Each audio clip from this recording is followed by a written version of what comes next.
Resumen capítulo 45 del libro de los ungidos. Ciro libera a los exiliados.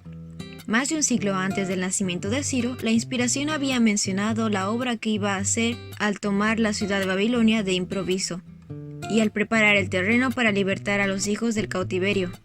En la inesperada entrada del ejército del conquistador persa a la capital babilónica por el cauce del río, cuyas aguas habían sido desviadas, y por las puertas interiores que con negligente seguridad habían sido dejadas abiertas y sin protección, los judíos tuvieron abundantes evidencias del cumplimiento literal de la profecía de Isaías concerniente al derrocamiento repentino de sus opresores. Y esto debería haber sido para ellos una indicación inequívoca de que Dios estaba encauzado en su favor en los asuntos de las naciones, porque inseparablemente vinculadas con la profecía descriptiva de cómo iba a ser tomada Babilonia estaban las palabras: yo afirmo que Ciro es mi pastor, y dará cumplimiento a mis deseos, y dispondrá que Jerusalén sea reconstruida, y que se repongan los cimientos del templo.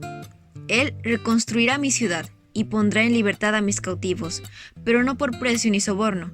Los escritos de Jeremías indicaban claramente cuánto tiempo iba a transcurrir antes de que Israel fuese devuelto de Babilonia a su tierra. Pero cuando se hayan cumplido los 70 años, yo castigaré por su iniquidad al rey de Babilonia y a aquella nación, país de los caldeos, y los haré volver del cautiverio. Yo los reuniré de todas las naciones y de todos los lugares a donde los haya dispersado, y los haré volver al lugar del cual los deporté. Daniel había recorrido esas profecías y otras similares. Y ahora, cuando los acontecimientos anunciaban que la mano poderosa de Dios obraba entre las naciones, Daniel meditó en forma especial sobre las promesas dirigidas a Israel. El Señor había declarado: entonces ustedes me invocarán y vendrán a suplicarme, y yo los escucharé. Me buscarán y me encontrarán cuando me busquen de todo corazón. Poco antes de la caída de Babilonia, mientras Daniel estaba meditando en esas profecías y pidiendo a Dios una comprensión de los tiempos, le fue dada una serie de visiones relativas al nacimiento y a la caída de los reinos. Con la primera visión, según registra en Daniel 7, le fue dada una interpretación, pero no todo quedó claro para el profeta. Escribió: yo, Daniel, me quedé desconcertado por tantas ideas que me pasaban por la mente, a tal grado que palideció mi rostro. Pero preferí mantener todo esto en secreto. Otra visión arrojó luz adicional acerca de los acontecimientos futuros, y al final de esa visión, Daniel oyó a un santo que hablaba. Y otro de los santos preguntó a aquel que hablaba: ¿hasta cuándo durará la visión? La respuesta se dijo: hasta 2300 tardes y mañanas. Luego el santuario será purificado. Lleno de perplejidad, Daniel trató de comprender la relación que pudiera haber entre los 70 años de cautiverio y los 2300 años que habían de transcurrir antes de la purificación del santuario.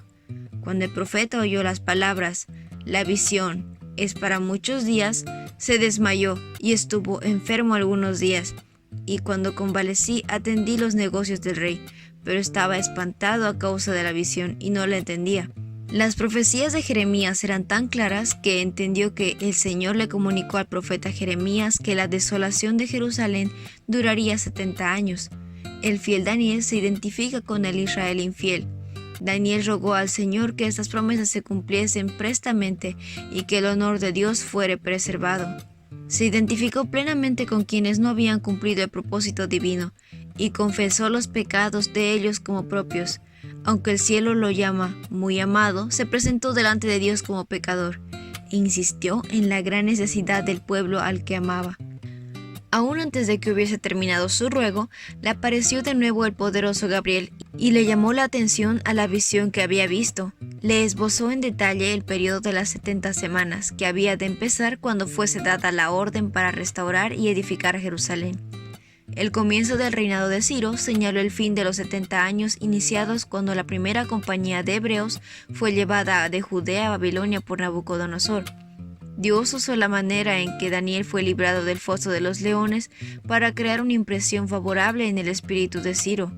Las magníficas cualidades del varón de Dios como estadista previsor indujeron al gobernante persa a manifestarle gran respeto y a honrar su juicio.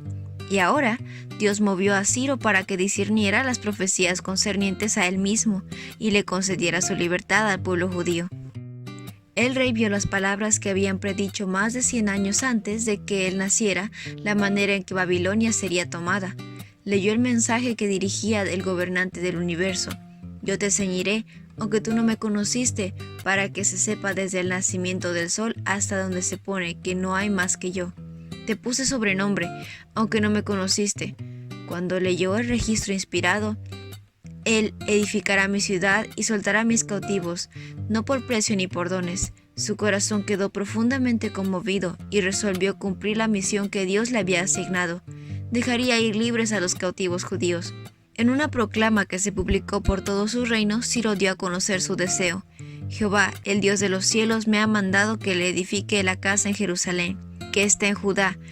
Quien hay entre vosotros de su pueblo, sea Dios con él, y suba a Jerusalén, y edifique la casa de Jehová, Dios de Israel. Él es Dios, la cual está en Jerusalén, y a todo aquel que haya quedado de cualquier lugar donde more, ayúdenle los hombres de su lugar con plata, oros y bienes y ganados, además de ofrendas voluntarias. Además, indicó que fuese la casa reedificada como lugar para ofrecer sacrificios, y que el gasto sea pagado por el tesoro del rey, y también los utensilios de oro y de plata de la casa de Dios, los cuales Nabucodonosor sacó del templo que estaba en Jerusalén y los pasó a Babilonia, sean devueltos y vayan a su lugar al templo que está en Jerusalén.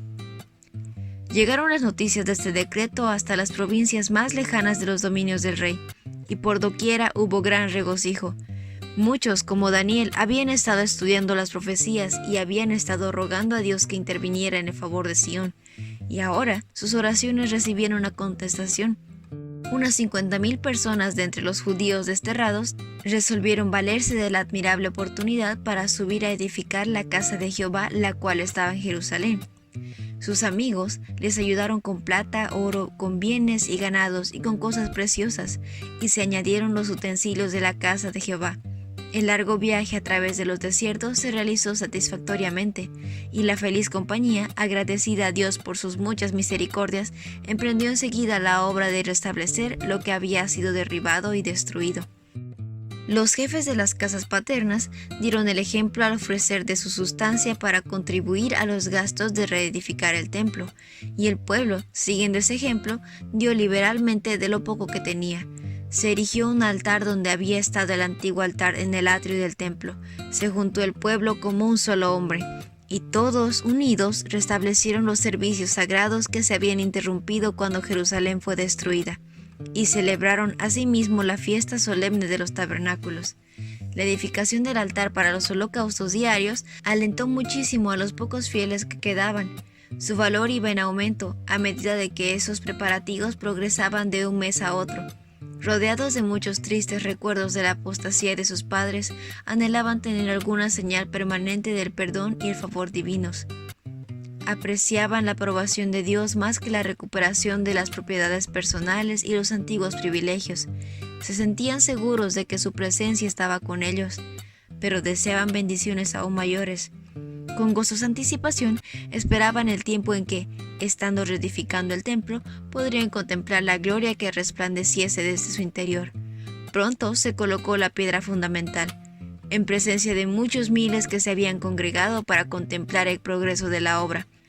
Mientras se estaba colgando la piedra angular, la gente del pueblo y el sacerdocio cantaban, alabando y dando gracias a Jehová. Todos los que asistían a la colocación de la piedra angular debieran haber participado cordialmente del espíritu que correspondía a la ocasión. Sin embargo, una nota discordante se mezclaba con la música y los gritos de alabanza que se oían en ese alegre día. Muchos de los ancianos que habían visto la casa primera lloraban en alta voz. Ellos pensaron en los resultados de la larga impenitencia. Si ellos y su generación hubiese obedecido a Dios y cumplido su propósito para Israel, el templo construido por Salomón no habría sido derribado, ni habría sido necesario el cautiverio. Pero las condiciones habían cambiado. El Señor había permitido que su pueblo regresara a su tierra. El pesar debiera haber sido reemplazado por un gran gozo. Dios había obrado en el corazón de Ciro para que los ayudase a edificar el templo. Pero en vez de regocijarse, algunos se albergaron pensamientos de descontento y desaliento. Habían visto la gloria del templo de Salomón y se lamentaban por la inferioridad del edificio que se estaba erigiendo. Las murmuraciones y las quejas ejercieron una influencia deprimente en muchos, debilitaron las manos de los constructores. Los trabajadores se preguntaban si debían proseguir con la construcción de un edificio que se criticaba con tanta libertad desde el mismo comienzo, y que era la causa de tantos lamentos.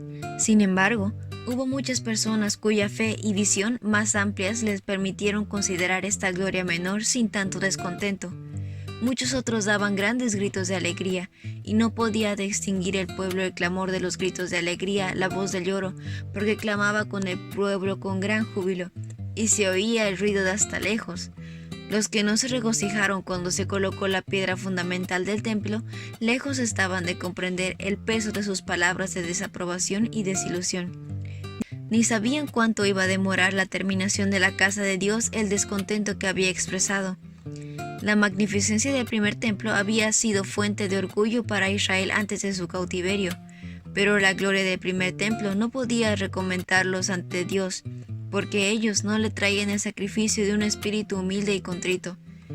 Cuando se descuidan los principios vitales del reino de Dios, las ceremonias se vuelven numerosas y extravagantes. Y este fue el resumen del capítulo 45 del libro de los ungidos. No olvides compartir el video con tus compañeros de clase o con las personas que tú crees que puedan necesitar este resumen. Nos vemos la próxima.